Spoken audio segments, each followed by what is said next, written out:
Welcome to Beri news. ముందుగా bulletin లో headlines.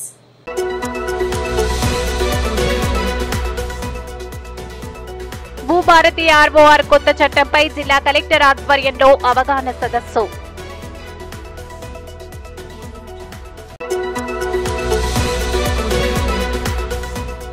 మూడు సంవత్సరాల చిన్నారికి పునర్జన్మనిచ్చిన వైద్యులు.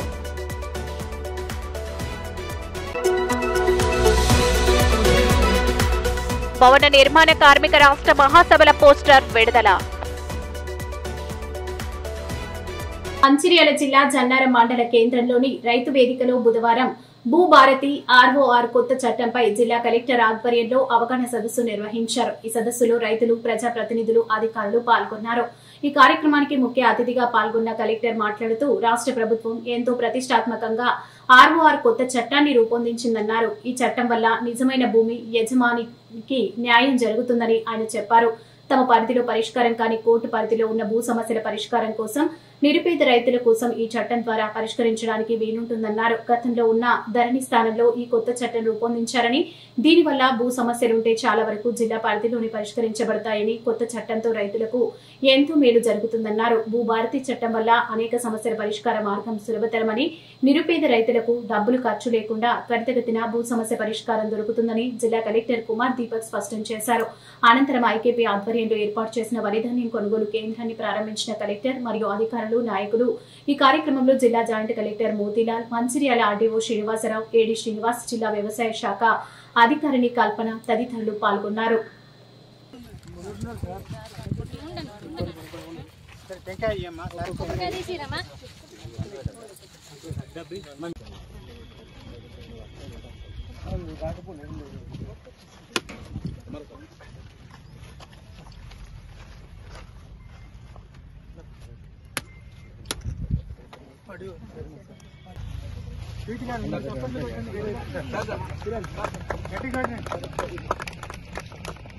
వినబడలే ఎవరికి బస్త పెట్టి ఒకటి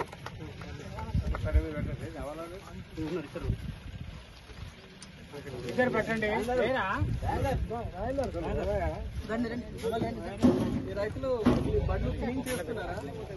రైతులు బడ్లు ఇక్కడ క్లీన్ చేస్తున్నారా? మరి మొత్తం క్లీన్ గా మాత్రమే తీసుకోండి. అనవసరంగా ఇది కటింగ్ చేశారా? ఇది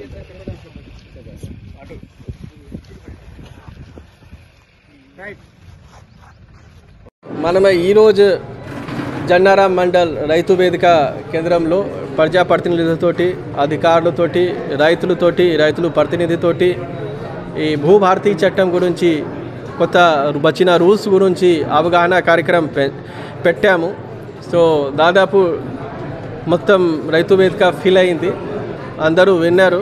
మనకి భూభారతి అండ్ ధరణి చట్టంలో ఆర్ఓఆర్ 2020లో ఏం తేడా ఉన్నాయి, ధరణి చట్టం కింద రైతులకి ఎట్లా నష్టం జరిగింది, వాళ్ళకి ఇష్యూ ఎందుకు సార్ట్ అవుట్ కాలేదు, పర్టికులర్గా పార్ట్ బి ఉన్న అంటే non sign, digital not sign అంటే పాఠ్యపుస్తకాలలో సిగ్నేచర్ లేకుండా ఉంటుంది అంటే వాళ్ళకి ఎలాంటిగా బెనిఫిట్స్ రావు, రైతు భరోసా రావు, మిగతా బీమా రావు, ఏమీ రావు, పిఎం కిసాన్ కూడా రావు. సో అట్లా ఉన్న కేసెస్ ఎందుకు ఉన్నాయి, కొత్త చట్టంలో కొత్త ప్రొవిజన్స్ ఏమేమి ఉన్నాయి, అపీల్ ప్రొవిజన్స్ ఉన్నాయి, సాదా బైనామా రెగ్యులరైజేషన్ ప్రొవిజన్స్ ఉన్నాయి, మ్యాప్స్ ప్రొవిజన్స్ ఉన్నాయి, ఉచితంగా లీగల్ హెల్ప్ ప్రొవిజన్స్ ఉన్నాయి, చాలా ప్రొవిజన్స్ ఉన్నాయి. దాంతోపాటు 3 సంవత్సరాల చిన్నారికి పునర్జన్మనిచ్చిన వైద్యులు. మంచిర్యాల జిల్లా కేంద్రంలోని సతీష్ గ్యాస్ట్రో లివర్ ఆసుపత్రిలో 3 సంవత్సరాల చిన్నారికి ఆసుపత్రి వైద్యుడు గడిగుప్పుల సతీష్ చందర్ అరుదైన వైద్య చికిత్సను అందించారు. ఆ చిన్నారి కడుపులో నుంచి బటన్ బ్యాటరీని తీసి పునర్జన్మను ప్రసాదించారు. ఇక వివరాల్లోకి వెళ్తే శ్రీరాంపూర్ కు చెందిన సిరిపురం రాజ్ కుమార్, మౌనిక దంపతుల కుమారుడు ఆదిత్య బటన్ బ్యాటరీ మింగడంలో 2 నెలల నుండి ఇబ్బంది పడడంతో పాటు కడుపులో మంట, నొప్పితో ఇబ్బంది పడుతున్నాడు. దీంతో ఆ బాలుడిని గత 2 నెలల నుంచి పలు ఆసుపత్రిలో చూపించినా నయం కాకపోవడంతో సతీష్ గ్యాస్ట్రో లివర్ ఆసుపత్రికి తీసుకురాగా పరీక్షించిన వైద్యుడు సతీష్ చందర్ బాలుడికి ఎండోస్కోపీ చికిత్స చేయగా కడుపులో అల్సర్ ఉన్నట్లు గుర్తించారు. అల్సర్ ఉన్న భాగం వద్ద క్షుణ్ణంగా పరిశీలించగా బటన్ బ్యాటరీని గుర్తించి బయటకు తీశారు. ఇలాంటి కేసులు సరైన సమయంలో గుర్తించుకుంటే ఆలస్యమైన కొద్దీ ప్రాణాపాయ పరిస్థితులు ఏర్పడతాయని, కానీ అదృష్టవశాత్తు బాబుకు ఏం కాలేదని బ్యాటరీని బయటకు తీసి కడుపులో అల్సర్ నయం కావడానికి చికిత్సలు అందించామని వైద్యుడు తెలిపారు. తమ బాబుకు చికిత్సలు అందించి కాపాడిన వైద్యుడికి ఆ బాలుడి తల్లిదండ్రులు కృతజ్ఞతలు తెలిపారు. బాలుడి అనారోగ్యాన్ని క్షుణ్ణంగా పరిశీలించి శస్త్రచికిత్సలు చేసి కాపాడినందుకు గాను గ్యాస్ట్రో లివర్ వైద్యుడు గడికుప్పుల సతీష్ ని పలువురు రాజకీయ నాయకులు, ప్రజాప్రతినిధులు, బాలుడి కుటుంబ సభ్యులు అభినందించారు.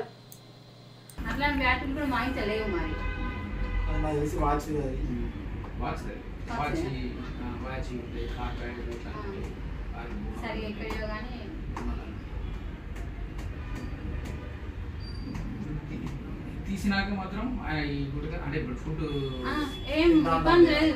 అన్నం తింటా నేర్తాను వంశీ నాకు ఆకలి అవుతాను, నాకేమైనా ఉన్నాయని అన్ని ఇంట్లో పెడతాను. నాకు ఇది కావాలని నేర్తాను ఖచ్చితంగా. ఇప్పుడు నేను మేము అన్నం తినాలంటే మా ఇంట్లో నలుగురు ఉన్నాం. ఈయన ఒక్కరు ఎత్తుకొని బయటికి పోతేనే మేము అన్నం తింటాను.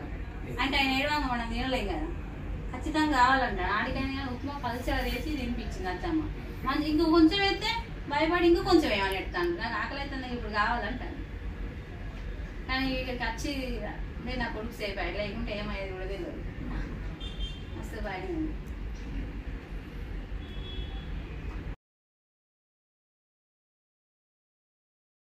ఫస్ట్ మంచిగా తింటాడు, ఇప్పుడు అదే పని 2 నెలల కొంటే అదే పని.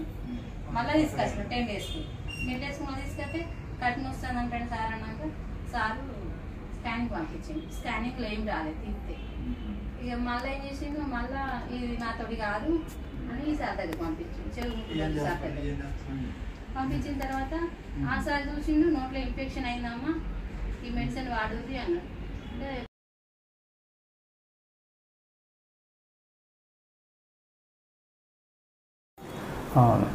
నమస్కారం అండి, నేను doctor Satish, medical gastroenterologist, Satish gastro and liver hospital Mancherial నుంచి. ఈ పిల్లవాడు 3 సంవత్సరాల బాబు శ్రీరాంపూర్ నుంచి. ఈ బాబు గత 2 నెలల నుంచి మింగడానికి ఇబ్బంది అండ్ చెస్ట్లో టైట్నెస్ అని చెప్తున్నాడు.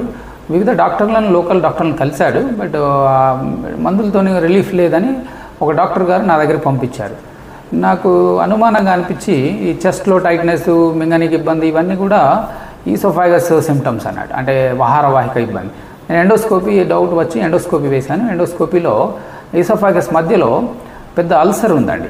అల్సర్ వెనకాల ఇంకా క్షుణ్ణంగా చూస్తే అల్సర్ వెనకాల ఒక కాయిన్ టైప్ ఫస్ట్ కనబడుతుండే, కానీ ఇంకా నిష్ణాతంగా లోపల వెళ్ళిస్తే బ్యాటరీ లాగా ఉందండి. అది తీశాను, బట్ సేఫ్గానే బ్యాటరీ బయటికి తీయగలిగాము. బట్ అక్కడ పెద్ద అల్సర్ ఫామ్ అయింది, ఎందుకంటే ఇది ఆల్మోస్ట్ 2 months బ్యాక్ ఆ బ్యాటరీ మింగాడు. ఆ బ్యాటరీ యొక్క రసాయనాలు బయటికి రిలీజ్ అయ్యి అవి మన ఈసోఫాగస్ పైప్ను డ్యామేజ్ చేసి అల్సర్ లాగా ఫామ్ అయిందండి. ఇందులో ఇంత పెద్ద అల్సర్ రానికి, అంత పెద్ద ప్రాబ్లం రానికి కారణం ఏంటంటే లాస్ట్ 2 నెలల నుంచి ఆ రసాయనాలు రిలీజ్ అవుతూ డ్యామేజ్ చేశాయి. మనం ఇందులో తెలుసుకోవాల్సిన విషయం ఏంటంటే, మనం ఇటువంటి బ్యాటరీలు కానీ ఈ వస్తువులు పిల్లలు మింగినప్పుడు మనం ఇమీడియట్గా ఎండోస్కోపీ చేసి తీయగలిగితే ప్రమాదం ఏముండదు. బట్ ఈ పిల్లల్లో ఇన్ని రోజులు బ్యాటరీ ఉండేసరికి ఇబ్బంది ఎక్కువైంది. ఆ అల్సర్ ప్రాబ్లం ఎక్కువ ఉండి ఇన్ని రోజుల నుంచి ఆయనకి ఇబ్బంది ఎక్కువ ఉండదండి. ఇటువంటి ప్రాబ్లం కొన్నిసార్లు డేంజరస్ కూడా, ప్రాణాంతకం కూడా వారుతాయి. అది ఆ బ్యాటరీ అల్సర్ ఎక్కువ తినేసి. కన్నుల పండుగ శ్రీ శ్రీ గొల్లాలమ్మ తల్లి అమ్మవారింటికి రాక రామచంద్రాపురం నియోజకవర్గం కె గంగవరం మండలం కుందూరు గ్రామ పరిధిలోని కుందూరు సావరంలో శ్రీ శ్రీ కుందాలమ్మ గొల్లాలమ్మ జాతర మహోత్సవం ఈ నెల 27వ తేదీన అత్యంత వైభవంగా జరిపేందుకు స్థానిక పెద్దలు నిశ్చయించారు. దీనిలో భాగంగా మంగళవారం గ్రామంలో గల గొల్లాలమ్మ తల్లి అత్తవారి ఇంటి వద్ద నుంచి శ్రీ శ్రీ గొల్లాలమ్మ తల్లిని అమ్మగారింటికి తీసుకుని వచ్చిన శుభ సందర్భంగా సాంప్రదాయం ప్రకారం ఊరంతా సంబరాలు జరుపుకున్నారు. ఈ సందర్భంగా గ్రామ దేవత గొల్లాలమ్మకు గ్రామ ప్రజలు కోళ్లను కోసి బూరెలతో నైవేద్యాలు చెల్లించారు. కుందూరు గ్రామ సర్పంచ్ పంపన సత్యానందం కుటుంబ సభ్యులతో సైతంగా అమ్మవారి వెనువెంట ఉండి ఏ విధమైన అవాంఛనీయ సంఘటనలు, ఘర్షణలు జరగకుండా ముందు జాగ్రత్త చర్యలు చేపట్టారు. ఈ సందర్భంగా సర్పంచ్ సత్యానందం మాట్లాడుతూ గొల్లాలమ్మ తల్లిని అమ్మవారింటికి తీసుకుని వస్తే గ్రామమంతా సిరి సంపదలతోనూ సుఖ సంతోషాలతో ఉంటుందని పూర్వం నుంచి వస్తున్న ఒక నమ్మకమని అన్నారు. ఏప్రిల్ 27వ తేదీన శ్రీ శ్రీ కుందాలమ్మ తల్లి, శ్రీ శ్రీ గొల్లాలమ్మ తల్లి అమ్మవార్లకు ప్రత్యేక పూజలు జరిపించి అదే రోజున అమ్మవారి జాతర తీర్థం జరుగుతాయని తెలిపారు. పరిసర ప్రాంతాల ప్రజలు అమ్మవార్లను దర్శించుకుని మొక్కులు తీర్చుకోవాల్సిందిగా కుందూరు సర్పంచ్ పంపన సత్యానందం కోరారు. మరునాడు 28వ తేదీన శ్రీ శ్రీ శ్రీ గొల్లలమ్మ తల్లిని అత్తవారింటికి సాగనంపే సంబరాలు జరుగుతాయని ఆయన పేర్కొన్నారు. ఆ రోజు గ్రామస్తులందరికీ పండగ వాతావరణం నెలకొంటుందని అన్నారు. ఆడపడుచులంతా కుందూరు సావరం చేరుకుంటారని సత్యానందం తెలిపారు. అమ్మవారి జాతర మహోత్సవంలో కుందూరు సావరం గ్రామ ప్రజలు పాల్గొన్నారు.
జయశంకర్ భూపాల్పల్లి జిల్లా మహాముత్తారం మండలం ములుగుపల్లి గ్రామ పంచాయతీలోని అంగన్వాడీ టీచర్స్ ఏర్పాటు చేసిన పోషణ పక్షణ ఈ సమావేశానికి ముఖ్య అతిథిగా సూపర్వైజర్ నాగరాణి హాజరై ఆమె మాట్లాడుతూ పోషణ పక్షం యొక్క ఉద్దేశాన్ని వివరించారు. ఏప్రిల్ 8 నుంచి 22 వరకు పోషణ పక్షం 2025 వరకు జరుగుతుందని, దీనిలో భాగంగా పోషకాహారం, తల్లిపాల ప్రాముఖ్యత, రక్తహీనత అంశాలపై గర్భిణీలకు, బాలింతలకు, చిన్నారులకు సంపూర్ణ ఆరోగ్యంపై అంగన్వాడీ టీచర్స్ అవగాహన కల్పించారు. ఈ కార్యక్రమంలో అంగన్వాడీ టీచర్స్ ప్రమీల, రాజసమ్మక్క, స్వప్న, లక్ష్మి, హెల్పర్స్ పంచాయతీ కార్యదర్శి పాగే లక్ష్మి, ఏఎన్ఎం సంధ్య, విజయ తదితరులు పాల్గొన్నారు. వేసుకోవాలి. ఇప్పుడు పట్టకుండా ఉండేటప్పుడు ఎవరు ఒకవేళ వేయకపోతే అనాలి. ఇట్లా ఇప్పుడు అత్తలు ఉన్నారు, తల్లులు ఉన్నారు, గర్భిణీలకు వాళ్ళే కాకుండా ఆ అత్తలు వాళ్ళు కూడా ఇట్లా మరి రూపాయలు పట్టాలి కదా అని మీరు చెప్పేటట్టు ఉండాలి. ఒకవేళ అనుకోని పరిస్థితుల్లో వాళ్ళు ఏమన్నా మర్చిపోతే దాదాపు 3 పాలు పట్టించాలి. మళ్ళీ 3 పాలు పట్టించిన తర్వాత మళ్ళీ ఏం చేయాలి? 6 నెలల వరకు కేవలం తల్లిపాలు మాత్రమే తాగాలి. మిగతా ఏ ఆహార వర్గాలు పట్టకూడదు. నీళ్లు కానీ, గ్లూకోజ్ కానీ, బలే పాలు కానీ ఇలాంటివి ఏవి పట్టించకూడదు 6 నెలల వరకు. మరి 6 నెలల వరకు తల్లిపాలు పట్టాలంటే తల్లికి ఆహారం అందాలా ఉంటాం. ఇప్పుడు మీరు తినాలి, మీకు శక్తి రావాలి, మళ్ళీ పిల్లవాళ్ళకు పాలు అందాలి. అంటే ఏం చేయాలి? సరైన పోషకాహారం తీసుకోవాలి. మీరు లేదు నేను మామూలుగా ఏదో తింటా ఏదో ఉంటా అంటే కాదు. రోజు డైలీ ప్రతిరోజు మీరు 4 నుంచి 5 రకాల పోషకాలు, అన్ని రకాలు పాలు, పండ్లు అలా అన్ని ప్రతిదీ మీరు అందేటట్టు చేసుకోవాలి. ఒక టైం టేబుల్ ఉన్నది.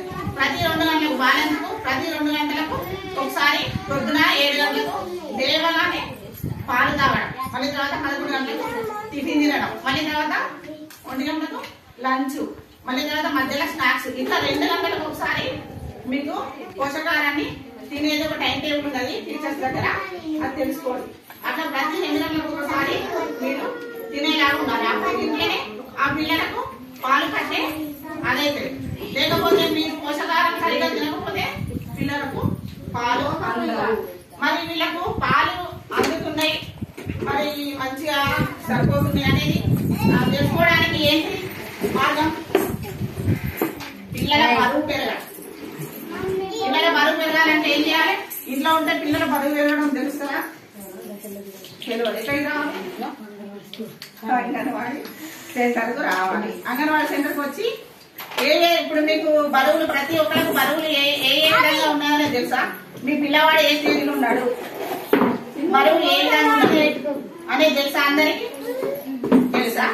మరి మీరు ఇప్పుడు బరువు పెరుగుతుందా లేదని అంగన్వాడీ సెంటర్కి వచ్చి బరువు చూపించుకుంటారు. చూపించుకున్నాక ఆయన పెరిగిందా లేదా అనేది మీకు ఇప్పుడు ఈ నెలలు వచ్చిండ్రు, వచ్చే నెలలకు ఈ నెలకు ఎంత తేడా అనేది తెలుసుంటుందా? తెలుసుంటుంది. మరి వాళ్ళు తక్కువ ఉన్నారా ఎక్కువ ఉన్నారా అనేది కూడా తెలుస్తుందా?